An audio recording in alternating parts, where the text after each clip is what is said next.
Hey guys, so I'm going to be starting my round 3 previews. You're going to see the NHL in the background. That's actually Game 7. San Jose and Colorado. It's actually 2-0 San Jose at the moment. And it's a Game 7, so obviously whoever wins will play St. Louis. Tomorrow we'll probably do that video. So this is going to be Boston versus Carolina. So Boston did beat Columbus in 6, which is depressing.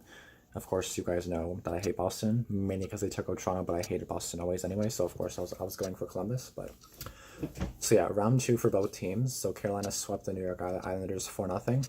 And remember how in round 1, or when I was doing my round 2 preview, I was like, New York Islanders swept the Pittsburgh Penguins, and then they got swept.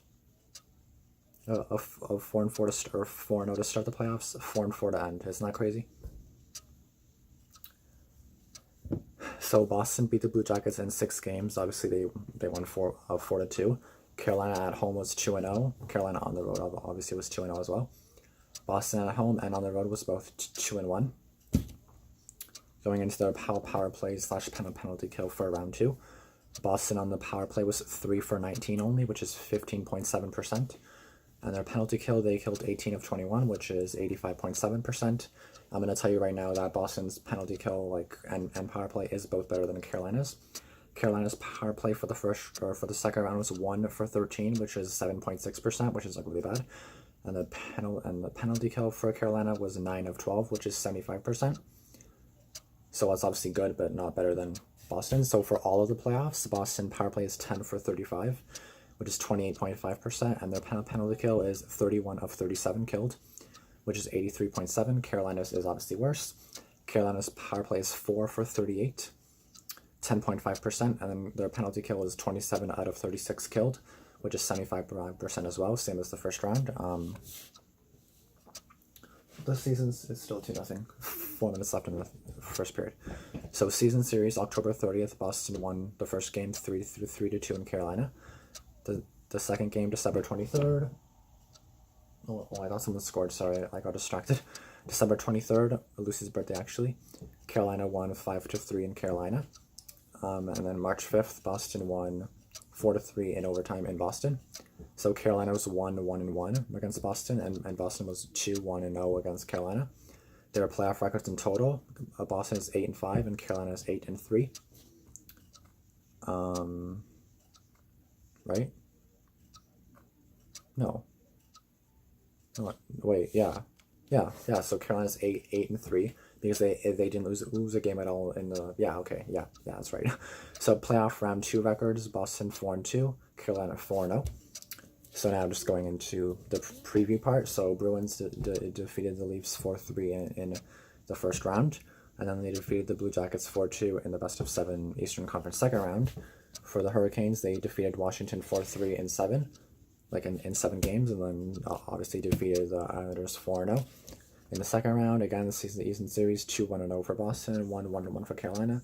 So now I'm getting into the skinny. So the Boston Bruins and Carolina Hurricanes will renew an old rivalry when they play in the Eastern Conference Final. Game 1 of the best of 7 series is at TD Garden on Thursday, 8 p.m., so tomorrow. The Bruins will be without defenseman Charlie McAvoy, who was suspended for 1 game for an illegal check to the head against Columbus Blue Jackets forward Josh Anderson in Game 6 of the Eastern Conference second round on Monday, which I will agree that was a stupid hit. There's no point in that, I think, if I remember it clearly. This will be the 3rd time the teams will face off in the Stanley Cup playoffs since the Hurricanes moved to North Carolina from Hartford in 1997, and the 5th time they've played against each other in the postseason. The Bruins defeated their former regional rivals, the Hartford Whalers, in the 1990 and 91 Adams Division semifinals. The Hurricanes defeated the Bruins in 7 games in the 2009 conference semifinals. That was the last time Carolina qualified for the playoffs and reached the conference final, where it was swept by the Pittsburgh Penguins.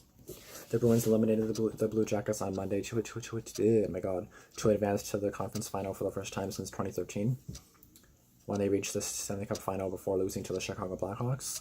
I didn't watch that, I didn't watch hockey in 2013, but I did hear about that, and then I think it was 1-0 Boston, and then Chicago scored 2 to win the cup in 6 games. That was crazy. Boston 49-24-9, which finished 2nd in the Eastern Conference and Atlantic Division during the regular season with 107 points, won the last 3 games against Columbus by a combined score of 11-4. Yeah, so Columbus won 2 of 3 in the first 3, then lost 3 straight I did expect a Game 7, but it didn't. It did not happen. So if you're playing this time of year, you're doing something right and building something great as a team. The goalie Tuukka Rask said for the Bruins. So we're super happy to be in this position, and we'll try to keep the train rolling. I hope not. Carolina 46, 29-7, which qualified as the first wild card into the playoffs from the East with 99 points, has won 6 straight since losing 6-0 to the Washington Capitals in Game 5 of the first round. The winning streak is second longest in Hurricanes Whalers playoff history, behind a 7-game run in 2006 when the Hurricanes won the Stanley Cup. The journey that we've been on, and obviously the road isn't over, we're still creating it ourselves, Hurricanes forward and captain Justin Williams said, but it's been quite a change around here, certainly in the past few months. Everybody's believing in each other, and you see what happens. So going into some game breakers. So for Boston, the Bruins, after setting NHL career highs with 38 goals and 81 points during the regular season, David Pastrnak started slowly in the playoffs with 1 assist in his first 3 games. The forward heated up after that and has 10 points, 6 goals, 4 assists in his past 10 games. Pastrnak scored twice in a 4-3 win against the Blue Jackets in Game 5. So in Game 5, including the winning goal with 128 remaining, he has 35 points, 14 goals, 21 assists, and 31 Stanley Cup playoff games. For the Hurricanes, Jakob Slavin's 11 playoff assists are second behind San Jose Sharks defenseman Erik Karlsson, which has 12, and nearly half his regular season total of 23. But the defenseman's offensive production in his first NHL postseason experience is only part of what has made him so valuable for Carolina. Slavin ranks 6th in the playoffs with an average ice time of 26-36 and has spent much of it matched against opponents' top lines, helping limit the New York Islanders to 2 even-strength goals in the second round. He likely will see a lot of the Bruins' top line of Brad Marchand, Patrice Bergeron, and Pastrnak in the conference final. For goaltending, the Bruins' Rask played every minute in the first 2 rounds, going 8-5 with a 2.02 goals against average and 938 save percentage. He went 4-2 with a 1.71 goals against and 948 save percentage in the second round, including a 39 save shutout in Game 6. Backup Yaroslav Halak was 2-0 with a 2.47 goals against and 938 save percentage against the Hurricanes during the regular season. He is 13-15 with a 2.39 goals against and 924 save percentage in 30 NHL postseason games. 28 of them were starts. Just making sure the game is still tied, or 2-0, with under 2 minutes left in the first period. By the way, just going to give you a little update on that. For the Hurricanes, coach Rod Amor, okay, has an interesting decision to make with Peter Mrazek ready to return from a lower body injury sustained in the second period of Game 2 against the Islanders. Mrazek, 5-3, 2.22 goals against, 913 save percentage, 2 shutouts, was instrumental in Carolina's upset of the defending Stanley Cup champion Capitals, and had a 31 save shutout and a 1-0 overtime win in Game 1 against the Islanders. But Curtis McElhinney, who became the oldest goalie in NHL history to make his first playoff start in Game 3 against New York, 35 years, 343 days, was superb, subbing for Mrazek, going 3-0 with a 1.56 goals against and 947 save percentage. So going into some numbers to know, for the Bruins, Marchand is tied with Colorado Avalanche center Nathan MacKinnon and forward Mikko Rantanen for second with 13 playoff points, 5 goals, 8 assists, 1 point behind San Jose Sharks center Logan Couture, 14 points, 9 goals, 5 assists. Bergeron has won an NHL high 180 faceoffs and a 61.2 winning percentage as first among players who have taken more than 75 draws. Boston is an NHL best 28.6%, 10 for 35 on the power play, but went 3 for 19, 15.8% in the second round. For the Hurricanes, Carolina is second in the NHL with a 2.27 team GAA in the playoffs, behind Boston's 2.15 GAA, and second in scoring with 3.09 goals per game behind the Vegas Golden Knights' 3.57. The Hurricanes are 5-0 at home, outscoring opponents 22-7. They ended an 0 for 23 drought on the power play with center Sebastian Aho's goal in the first period of Game 4 against the Islanders.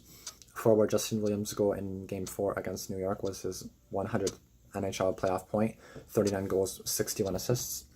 So going into some injury details. So for the Bruins, the defenseman Kevin Miller, lower body, has not played since April 4th and had a setback in his recovery during the first round. The defenseman John Moore upper body missed the entire second round after also sitting out the first 3 games against the Toronto Maple Leafs. Forward Noel Achari, upper body, missed the final 2 games of the second round. While for the Hurricanes, forward Michael Furland, upper body, practiced Wednesday and is expected back for Game 1 after missing 8 games. Forwards Jordan Martinuk, a lower body, and Saku Melaninen, upper body, also practiced with Melaninen, wearing, I don't know how to say that, wearing a non-contact jersey. Mrazek returned to practice Monday. A defenseman, Trevor Van Riemsdyk, had surgery on his left shoulder on May 2nd and is expected to be out 4 to 6 months. So they said it. So Bruins forward David Backes had said, "We're halfway to our goal. I think you need to relish, to relish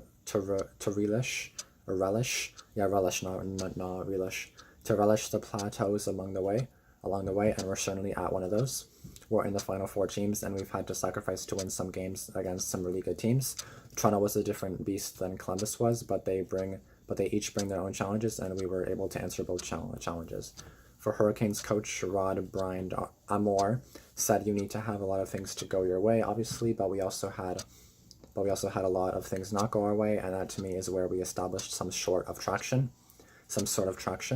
It doesn't matter what seems to get thrown at us, injuries, other things that could have derailed us, and nothing even blinked an eye. Nobody even blinked an eye, and that goes to say a lot about what we have going. I will admit Carolina is on a good run, but I will tell you my prediction in the end of the video, but I'm saying right now it's not Carolina. I do think Boston's going to win. So Boston will win if they get enough scoring from their depth forwards, and Rask continues to play like an elite goalie, obviously. The Bruins will probably use home ice advantage to get their top line of Marchand, Bergeron, and Pastrnak away from Hurricane center Jordan Stahl and Slavin, whether he's paired with Dougie Hamilton or Dustin Falk during the games in Boston, but they will have to continue to get contributions from players like centers Charlie Coyle, 5 goals, and David Krejci, 4 goals, and more from others, including forward Jake DeBrusk, 2 goals. For the Hurricanes, their defense needs to, they will win if their defense continues to be efficient in moving the puck out of their end, and their goalies, whether it's Mrazek or McElhinney, continue to play at a high level. The puck moving ability of the top 4 on defense, Slavin, Hamilton, Falk, and Brett Pesce, is the key to diffusing the opponent's forecheck and starting Carolina's offense. So obviously, I'm pretty sure Carolina did not have home ice for the first round. Because Washington, Game 7 was in Washington. So that game they did win. So to be honest, the being away doesn't seem to be affecting them. So even though Boston does have home ice, I do say that's like more of a little thing for Boston. Like it's more important for them. Like I do think it's pretty important for them. I don't know what to say really, but I do think that Carolina's a good team. They definitely can win despite Boston having home ice. But my prediction is I'm pretty sure the Bruins will win. I'm also going to mention that I noticed that both teams that swept the team the first round, New York swept Pittsburgh. They got swept in the very next round against Carolina. And then the Jackets lost in 6 when they won the first round 4-0. So now I feel Carolina will continue that trend due to too much rest. I think at least. Like I'm not too sure, but I do feel that like too much rest is maybe making them not play for a bit. I don't care if you're practicing. I think that's not going to be good enough. I think you actually have to play, because then if you don't, then you just lose your groove kind of. Like even when I go back to work, like after a few days off, like I had 5 of 6 off, and then when I came back today, I was fine, but I was kind of like rough. Like I just didn't know what I was doing fully. It's just kind of like after you have a break, you kind of have to like get back into the groove of it. You know what I mean? Even like starting a shift, I'm not used to it. I kind of have to get back into it. So yeah, I mean, it all depends. Maybe Carolina will end that trend. It's only 2 teams that swept someone, but both teams that swept in the first round got swept or lost in the second round. So I did not really expect a sweep at all in the second round, but I was right in the aspect of I do think we're going to see a few game 6s and 7s. Yesterday we had game 7. Today we have game 7. Someone, and then the one ends in 6, the Bruins and Jackets, and then the one shocking one was New York losing in 4, so 4, 6, 2, 7 games. So I was right in the aspect of like 3 of the 4. I was right in that aspect. So how many games do I think this series will go? I think this one could go 6-7 as well, because like it is kind of tight, to be honest. If Carolina can still play good on the road, it is tough to play in Boston, but They won Game 7 in Carolina, or they won Game 7 in Washington, which is probably like I really like stressful too. They won both games in New York, and I'm pretty sure Carolina did not have home ice in the second round. I'm pretty sure they didn't, because I'm pretty sure they won Game 3 and 4, and I'm pretty sure they won at home, like they won the series at home. So I'm pretty sure, yeah. So it all depends if Carolina can like do not what the Islanders and the Jackets did, but if they can contain Boston, and I really hope Carolina does win. I really hope Carolina makes the finals. I don't like Carolina, but I hate Boston, so I really want Boston to be out. Like, I do not want them to be in the finals. No way. Do not want them to be in the finals. Even though being in the Final Four is annoying me, so I want them out now. So anyway, guys, I hope you guys did like this video. I know offense to any Bruins fans out there, but yeah, you do have a good team. I will say that. But Brad Marchand, ugh, freaking what's his name, Chara, ugh, like he's old. Like, why is he still playing? Like, I mean, it's still. I mean, that looks pretty good on him. Like that. That looks pretty good on him. Though, I'm not gonna lie that he's still playing and stuff. That's pretty good. But yeah, so my prediction will be Bruins in 6 to 7 games, maybe. I have no idea. Maybe even in 4 or 5. I don't think Carolina will get swept. I do think they have a decent chance, but 6 or 7 games, I will say that Bruins win. Tell me your thoughts in the comment section below. And I'll see you guys in the next video. I might upload another horror story reaction because I did see that ZMDE Animations uploaded I Was Chased by a Cult in the Woods animated horror story 20 minutes ago. So I might as well do that video now just because I'm free now, and it all depends on how long that video is. But yeah, and anyway guys, thank you so much for watching. I'll see you guys in the next video, and like, comment, subscribe, and peace out.